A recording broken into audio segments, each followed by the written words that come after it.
Hey, I'm Aki from CRUCIFY THE FAITH.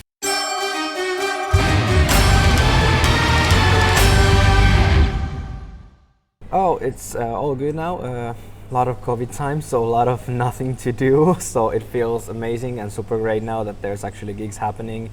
We get the album out, we got new excitement to doing new music, which has been honestly a problem during COVID times because you don't see live shows, you don't publish a lot of music, you get nothing done, so you also don't get the inspiration to do new stuff.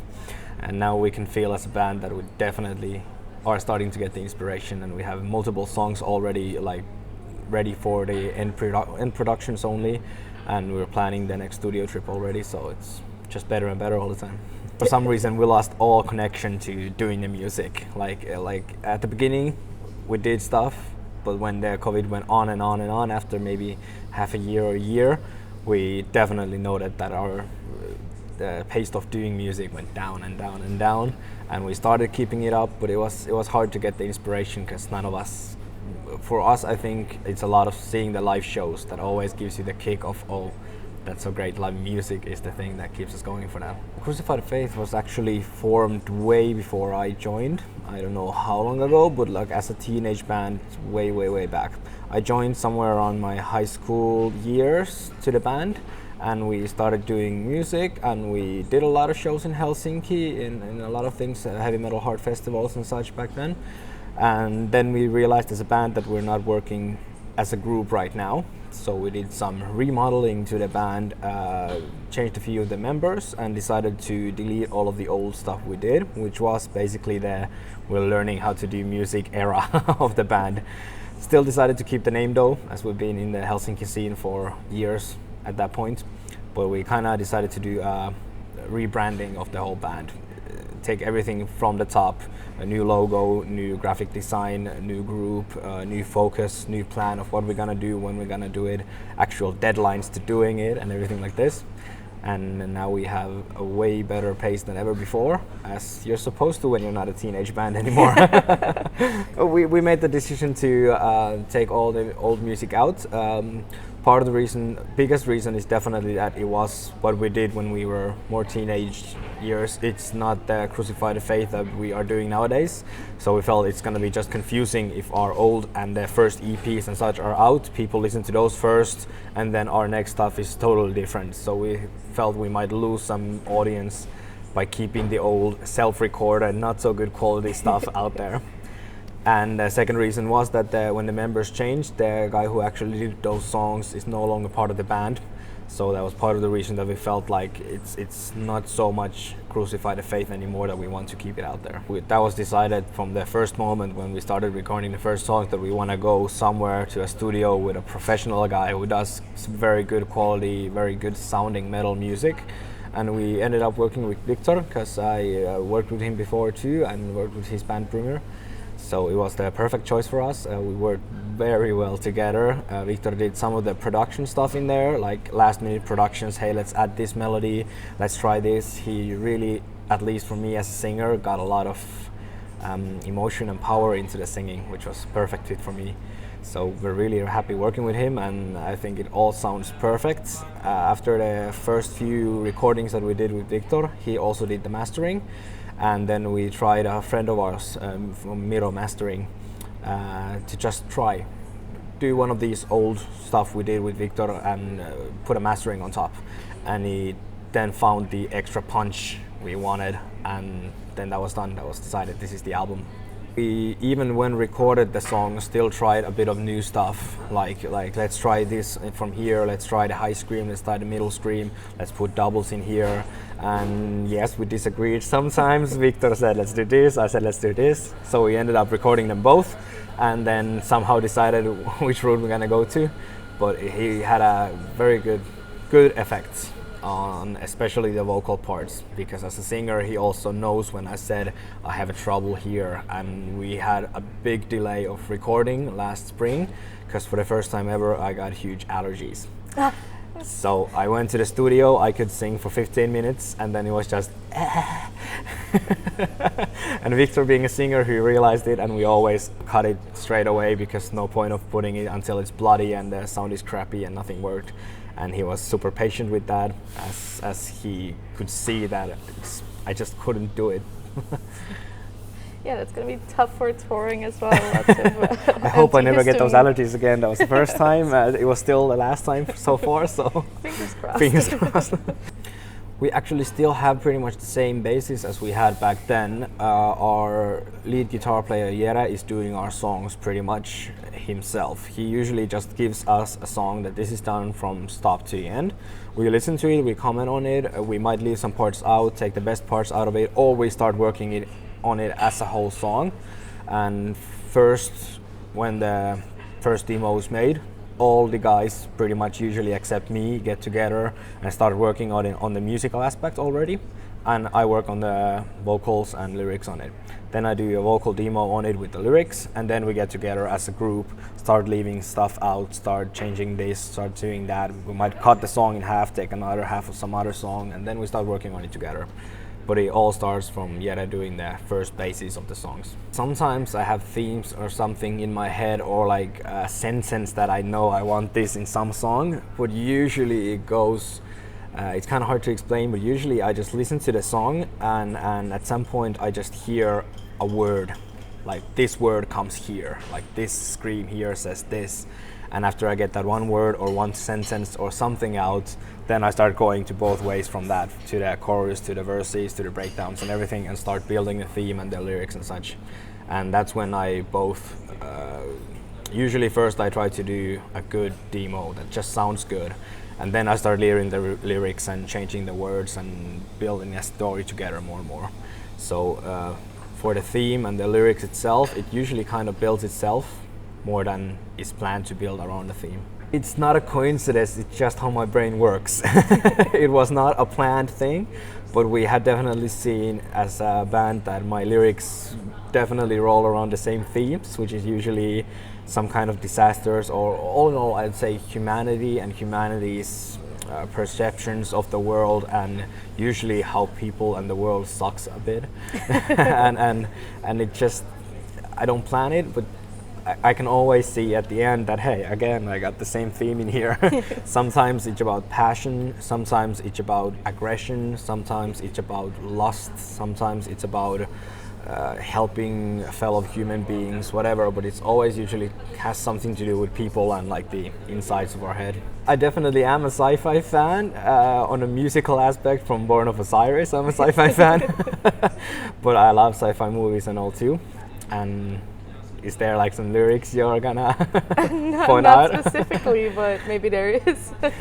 Because I have seen at some point there's something came in, the single "A Great Catastrophe" that we did. Yeah. This is the first time I did lyrics, not trying to do a serious theme, but more like the song was super much inspired by Born of Osiris, which is pretty much a band we all like.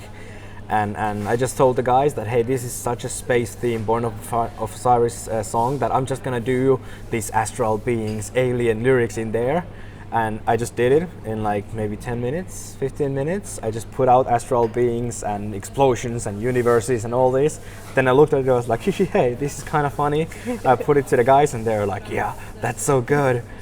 And at first I doubted it because for the first time I didn't have a serious theme on it. And then I read it again without singing it, just read the words from beginning to the end. And I realized, oh, no, it's there. There's still the theme of humanity and losing the humanity and all this. But it just wrapped out perfectly this time on the universe of aliens and space. Actually, for the Great Catastrophe and the theme of space and such in there, we all liked it, and we have done a sequel to that. So we have the first demo done with a similar kind of theme and similar kind of lyrics that actually for the first time continue the story of what happened in the Great Catastrophe, and the lyrics continue on this new song that we're planning to release for the next album. So definitely it's not a bad idea to start using more of that and taking it into the life. And it was Fading Lines. We had the music video out from that too, and this was the song and lyrics I made during COVID times. That was just the beginning. It was actually made around the time when I also got a bit of mental health problems, like small depressions and such, and even a medication to that. And it opened my eyes to not it's not good that you just push and push and push and try to do your work and even the stuff you're passionate about, because that's gonna end up badly. You gotta have the energy reserved for yourself. So this is the lyrics that run around on this theme a lot, around these times that I was feeling these myself and realizing that it's not too good to push too much, even on the music or whatever that you're passionate and like. So I'm really happy with the lyrics, and definitely if you read them out, you're gonna find these things in there. I've always said that writing lyrics is like my therapist. My phone and my memos in there are my therapist. I don't know, not in a traditional sense, but definitely helps. I mean, we all read a lot of bad news. The world is rough on every kind of aspect. So it's, I think, my outlet of where do I put all the bad stuff that I keep seeing and hearing and reading about in the world. And I think I kind of channel them into these lyrics a lot. You could definitely say that, at least I've learned that my view of the world is way darker than I thought. It seems, based on my lyrics at least, which is, I don't know. People always say I'm kind of like this happy, go around fella that smiles all the time, but if you read my lyrics, it's all the opposite from that. So I guess I could or have learned that exactly that making lyrics is kind of therapy for me, and that's maybe what keeps me light-mooded on other times, because I always have the outlet of where to put the bad feeling, the bad mood, the bad everything that you get from media and everything. The choice for Endless Fire being the last track was obvious for us, because it's definitely the most progressive in a way. I was very insecure about the song. I've never been too much of a fan of singing clean vocals, and we did the demo of that, and everyone in the band, Vikke in recording and everything, said that, hey, we have to have this song. And I was like, I don't really like it, and I was just way too insecure about the clean singing parts. The song ended up perfectly. I'm really in love with it now, so it was a good decision that they pressured me into doing it. But it's so much more different than the other songs in the album. We felt like it's gonna break the mood and the flow of the album if in between there's something so much more alternative for us. So also it's the perfect ending, because now we are trying these different kind of songs for us that have more progressive elements, more different kind of vocals. We're trying new stuff all the time, so it's good to end the album there, because we don't know yet what's coming next. So it might lead perfectly, or it will lead perfectly into the new stuff anyway. Always it comes with just doing it. And like we talked just before the interview, how awful it's sometimes to hear our own voice in recording. I have that with the clean singing. Every time we have the demo or the first recordings done, I'm like, hey, well, I guess it's fine. And then I grow into it, and by doing it more on our practice and trying to do more and more melodies and such, I've grown into it.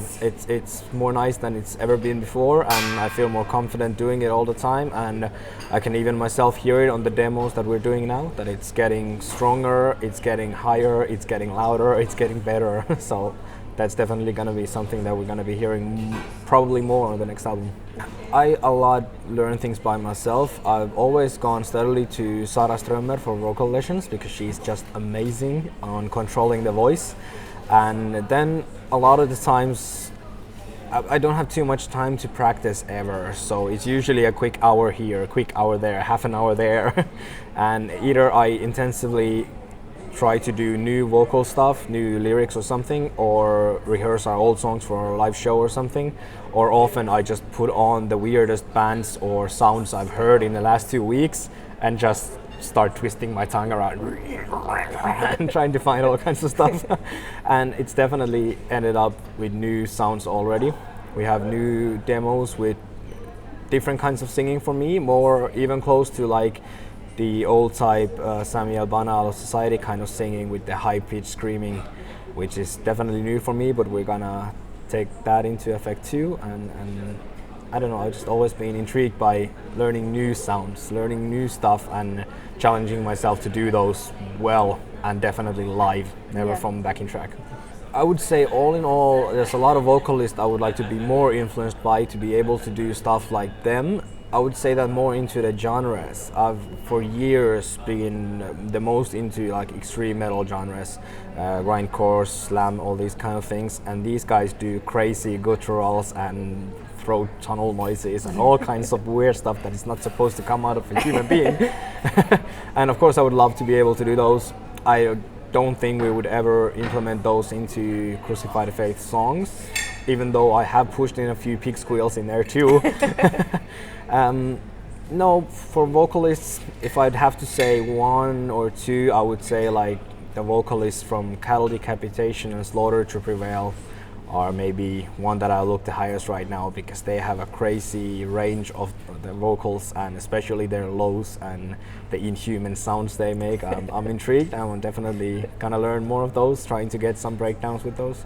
That's interesting. Interesting how the music is going to evolve with the next round.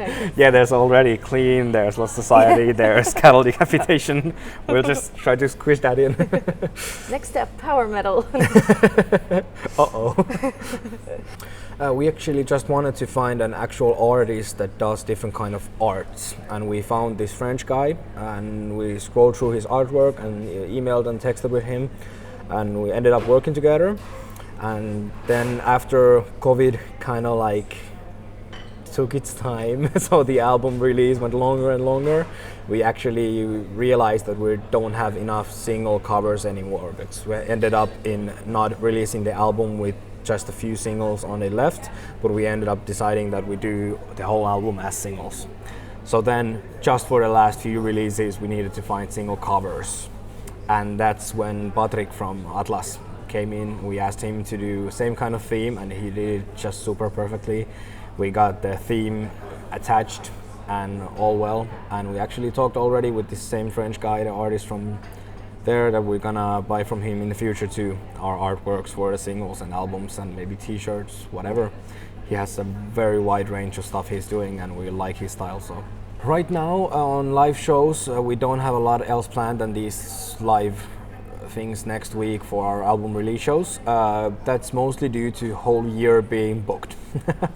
People have booked already before COVID started, then just moved the shows, and even during COVID booked a few more shows and then moved the old ones. So we're in a situation where actually everything is booked until the end of the year, even before we get to the summer, which ends up with small bands being the ones who are most in trouble, because of course the mid-sized and the bigger ones get the stages first. Yeah. Obviously venues need the money from the bigger shows first.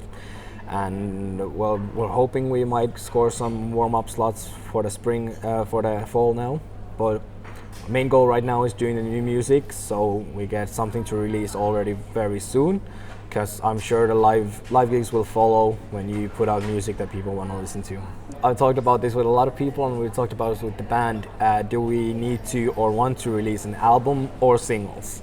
And the sad fact of today is that you need to release way more singles to be current, to be on the news, to be just out there. And yeah, this takes more time then. But definitely I'm gonna dive into getting more live shows, so we are gonna be seeing around Finland for sure. Just do we get it for 2022, or is it gonna go most likely a bit more into 23, but we're gonna put way more effort to getting shows all over. Well, my only last thought always is please just go and listen to the music. Don't look at the genres, just listen to the album and tell if you like it or not.